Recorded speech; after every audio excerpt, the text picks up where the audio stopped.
অবাক করা তথ্য আল্লামা মামুনুল হক দিয়েছেন। আরেকটি কথা তিনি বলেছেন, সেটাই আমি সবচেয়ে অবাক হয়েছি।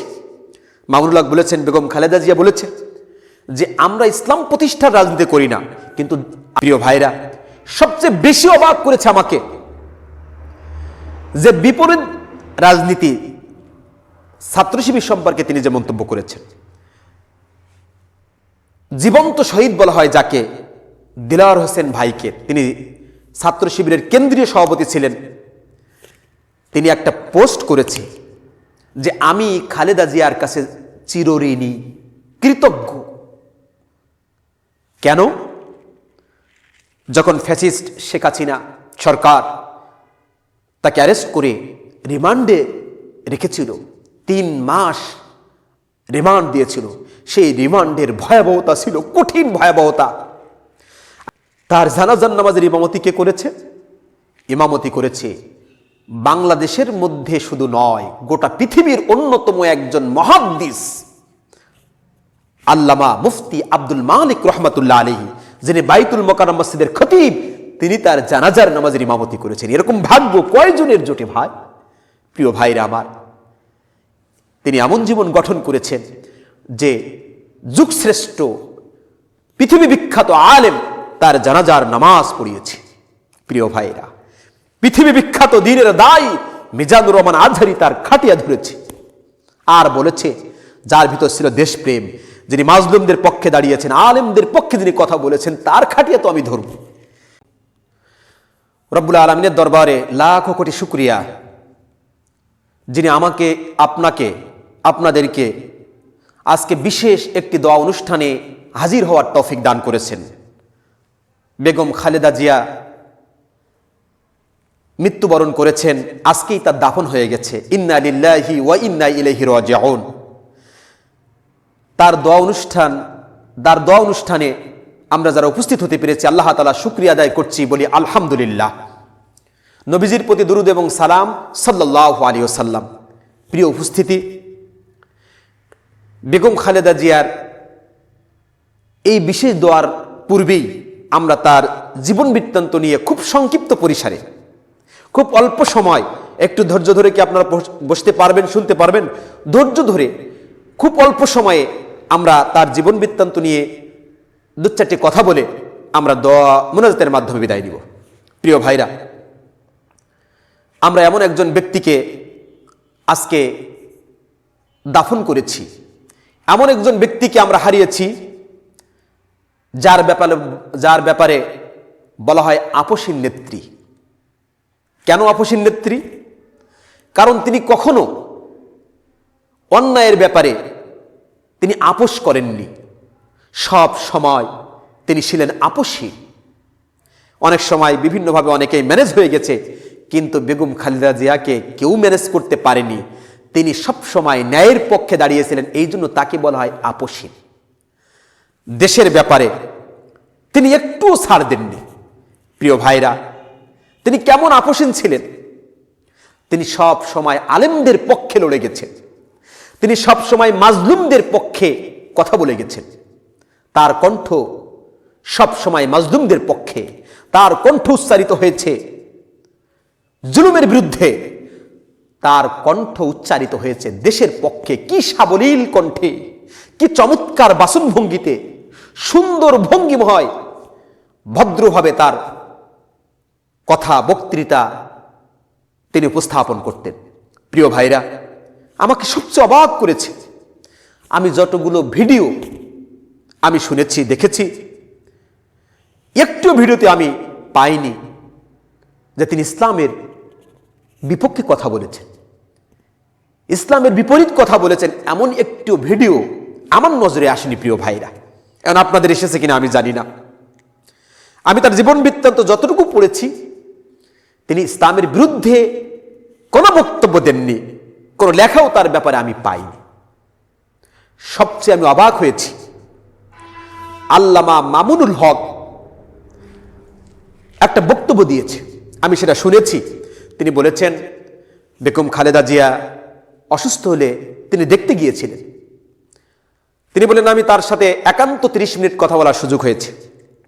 তিনি এই 30 মিনিটের মধ্যে তিনি একবারও শেখ হাসিনার ব্যাপারে কোনো কথা বলেননি যে তার প্রতি জুলুম করা হয়েছে, তার প্রতি নির্যাতন করা হয়েছে, তাকে বাড়িতে বের করে দেওয়া হয়েছে, এরকম একটি কথাও বলেননি। বরং তিনি বলেছেন আপনারা দেশের জন্য কাজ করেন, দেশের মানুষের জন্য কাজ করেন, এ কথা বলেছেন। অবাক করা তথ্য আল্লামা মামুনুল হক দিয়েছেন। আরেকটি কথা তিনি বলেছেন, সেটাই আমি সবচেয়ে অবাক হয়েছি। মামুনুল হক বলেছেন, বেগম খালেদা জিয়া বলেছেন যে আমরা ইসলাম প্রতিষ্ঠার রাজনীতি করি না, কিন্তু আপনারা যারা ইসলাম প্রতিষ্ঠার রাজনীতি করেন, আপনারা আমার সহযোগিতা পাবেন। আমি আপনাদের বাধা হয়ে দাঁড়াবো না, আমি সবসময় সহযোগিতা করব। প্রিয় ভাইরা, কি চমৎকার কথা! তিনিও ইসলামকে ভালোবাসতেন, ইসলামের পক্ষে তিনি কথা বলতেন, ইসলামের বিপক্ষে একটি কথাও তিনি বলেননি। পক্ষে না বললেও তিনি কখনো বিপক্ষে বলেননি, এরম কেউ দেখাতে পারবে না। এইরকম একজন মানুষকে আমরা আজকে হারিয়েছি। প্রিয় ভাইরা, সবচেয়ে বেশি অবাক করেছে আমাকে যে বিপরীত রাজনীতি ছাত্র শিবির সম্পর্কে তিনি যে মন্তব্য করেছেন।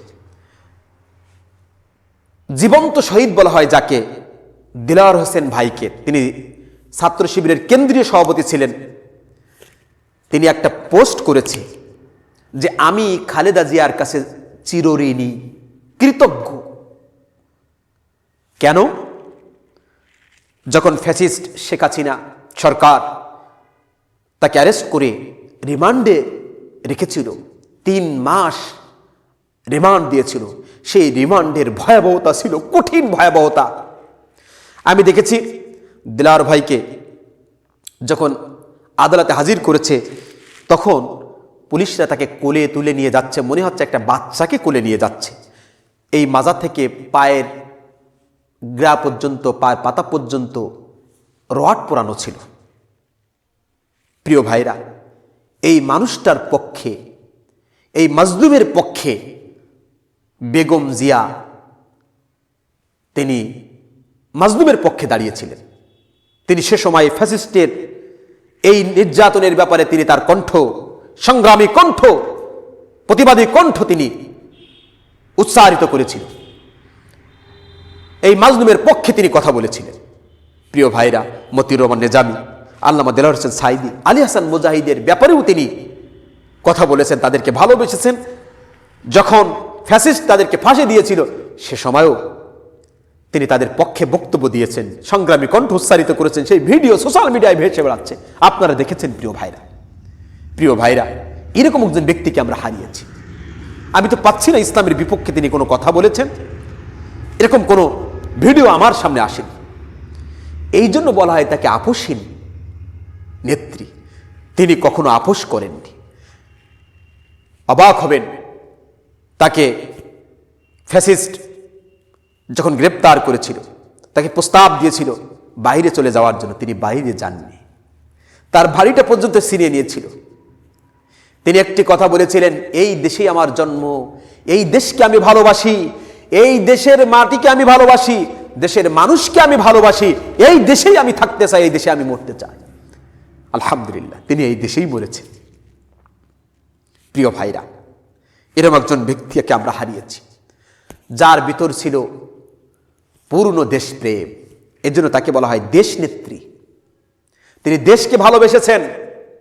তিনি ভারতীয় আধিপত্যবাদের বিরুদ্ধে তিনি সবসময় সোচ্চার ছিলেন, কখনো তিনি ছাড় দেননি। দেশের 1 ইঞ্চি মাটিকে তিনি বাহিরি দেশীদের, ভিন্ন দেশীদের হাতেও তিনি উঠিয়ে দেননি, তাদেরকে সুযোগ দেননি। এজন্য তাকে বলা হয় দেশ নেত্রী। প্রিয় ভাইরা, তিনি সব সময় ভারতীয় আধিপত্যবাদের বিরুদ্ধে তিনি কথা বলে গেছেন। আর এখন তো অনেকেই দেশপ্রেম দেখায়, কিন্তু সে ভারতীয় ব্যাপারে, আন্তর্জাতিক ষড়যন্ত্রের ব্যাপারে সে কোনো বক্তব্য দেয় না। কিন্তু তিনি কিন্তু সব সময় লড়ে গেছেন এই দেশের জন্য, এজন্য তাকে দেশ নেত্রী বলা হয়। প্রিয় ভাইরা, কত সম্মানের মৃত্যু হয়েছে, আপনারা অবাক হবেন। অনেকের মৃত্যু তো আলেম ওলামা পাওয়া যায় না, আর তার মৃত্যুতে হাজার হাজার আলেম অংশগ্রহণ করেছে। লক্ষ লক্ষ মানুষ তার জানাজার নামাজে পঙ্গপালের মতো ছুটে চলে গিয়েছে। শুধু তাই নয়, অবাক হবেন আপনারা, আমার হৃদয়টা প্রকম্পিত হয়েছে। মিজানুর রহমান আজহারি মালয়েশিয়া থেকে ছুটে এসে তার খাটিয়া ধরেছে। প্রিয় ভাইরা, আল্লামা মামুনুল হক তার খাটিয়া ধরেছে, আলেমরা তার খাটিয়া বহন করেছে। ভালোবাসা না থাকলে আলেমরা তো তার খাটিয়া ধরত না। প্রিয় ভাইরা, অবাক হবেন আরো, তার জানাজার নামাজের ইমামতি কে করেছে? ইমামতি করেছে বাংলাদেশের মধ্যে শুধু নয়, গোটা পৃথিবীর অন্যতম একজন মুহাদ্দিস আল্লামা মুফতি আব্দুল মালিক রহমাতুল্লাহ আলাইহি, যিনি বাইতুল মোকাররম মসজিদের খতিব, তিনি তার জানাজার নামাজের ইমামতি করেছেন। এরকম ভাগ্য কয়জনের জোটে ভাই? প্রিয় ভাইরা আমার, তিনি এমন জীবন গঠন করেছেন যে যুগশ্রেষ্ঠ পৃথিবী বিখ্যাত আলেম তার জানাজার নামাজ পড়িয়েছে। প্রিয় ভাইরা, পৃথিবী বিখ্যাত দ্বীনের দায়ী মিজানুর রহমান আজহারী তার খাটিয়া ধরেছে আর বলেছে, যার ভিতর ছিল দেশপ্রেম, যিনি মাজলুমদের পক্ষে দাঁড়িয়েছেন, আলেমদের পক্ষে যিনি কথা বলেছেন, তার খাটিয়া তো আমি ধরব। প্রিয় ভাইরা, এইরকম একজন দেশ প্রেমিকাকে আমরা হারিয়েছি। দেশের জন্য তার গোটা জীবন, তিনি স্বামী হারিয়েছিলেন, দেশের হাল ধরেছিলেন, দলের হাল ধরেছিলেন, ছোট্ট দুইটা বাচ্চাকে আস্তে আস্তে বড় করে বড় ছেলে তারেক রহমান। প্রিয় ভাইরা, ছোট ছেলে কোকো হারিয়ে ফেলেছে, কোকোকে হারিয়ে ফেলেছে, তারেক রহমান এখনো আছে। আমরা দোয়া করি রব্বুল আলামিন তার পরিবারকে ধৈর্য ধারণ করার তৌফিক দান করুন, তারেক রহমানকে ধৈর্য ধারণ করার তৌফিক দান করুন। তারেক রহমান যেন তার মা যেমন এই দেশের জন্য লড়ে গেছে, জনগণের জন্য সংগ্রাম করে গেছে, মাজলুমদের জন্য যিনি সংগ্রাম করে গেছে, তারেক রহমানও যেন তার মায়ের এই শিক্ষা তিনি এই দেশেই বাস্তবায়ন করতে পারেন। তারেক রহমানও যেন, আমরা তাকে বলবো, আপনি ভয় করবেন না, আপনি সাহস নিয়ে আপনার মায়ের মতো আপনি আপনার কণ্ঠ উচ্চারিত করুন, দেশপ্রেম আপনি দেখান, জাতীয় প্রেম দেখান, মানুষের জন্য কাজ করেন, আপনিও চিরস্মরণীয় হয়ে মানুষের হৃদয়ে থাকবেন, মানুষ আপনাকে নেতা হিসেবে মেনে নিবে। প্রিয় ভাইরা, আমরা দোয়া করব যেন তার পরিবারকে ধৈর্য ধারণ করার তৌফিক দান করেন, আল্লাহ তাআলা যেন তার পরিবারকে কবুল করেন, এবং আমরা দোয়া করব বেগম জিয়াকে রব্বুল আলামিন যেন ক্ষমা করে দেন। তার এই দীর্ঘ সময় চলাফেরার মধ্যে অনেক ত্রুটি বিচ্যুতি হয়ে গেছে, অনেক ভুল তিনি করে ফেলেছেন, আবার অনেক ভালো কাজও করেছেন। আল্লাহ তাআলা ভালো কাজের বিনিময় ভুল ত্রুটিগুলো ক্ষমা করেন, তার কবরকে প্রশস্ত করে দিক, তার কবরকে ক্ষমা করে দিক, তার কবরটাকে জান্নাতের টুকরায় পরিণত করে দিক। প্রিয় ভাইরা, বেগম খালেদা জিয়া, তিনি তার বর্ণাঢ্য জীবন, 3 বারের প্রধানমন্ত্রী, তার বর্ণাঢ্য জীবন আমি পড়েছি, আমি অবাক হয়েছি। তিনি হাফেজদেরকে সম্মান দিয়েছেন, আলেমদেরকে সম্মান দিয়েছেন, জনগণকে সম্মান দিয়েছেন, দেশপ্রেম তার মধ্যে ছিল। আমার মনে হয় এই আমলগুলোর জন্য হয়তো আল্লাহ তাআলা তার সম্মানের সাথে মৃত্যু দিয়েছেন। লক্ষ লক্ষ মানুষ তার শেষ বিদায় জানাতে গিয়েছে, লক্ষ লক্ষ মানুষ তার জানাজা অংশগ্রহণ করেছে, শত শত আলেম তার জানাজা অংশগ্রহণ করেছে, জগৎ বিখ্যাত আলেম তার ইমামতি করেছে। প্রিয় ভাইরা আমার, এইরকম কয়জনের ভাগ্য জোটে? আমরা এখন দোয়া করব, প্রাণ ভরে দোয়া করব রব্বুল আলামিন যেন তার নেক আমলগুলো কবুল করে নিয়ে এই নেক আমলের জন্য যেন আল্লাহ তাআলা তার ত্রুটি বিচ্যুতিগুলো ক্ষমা করে দেন।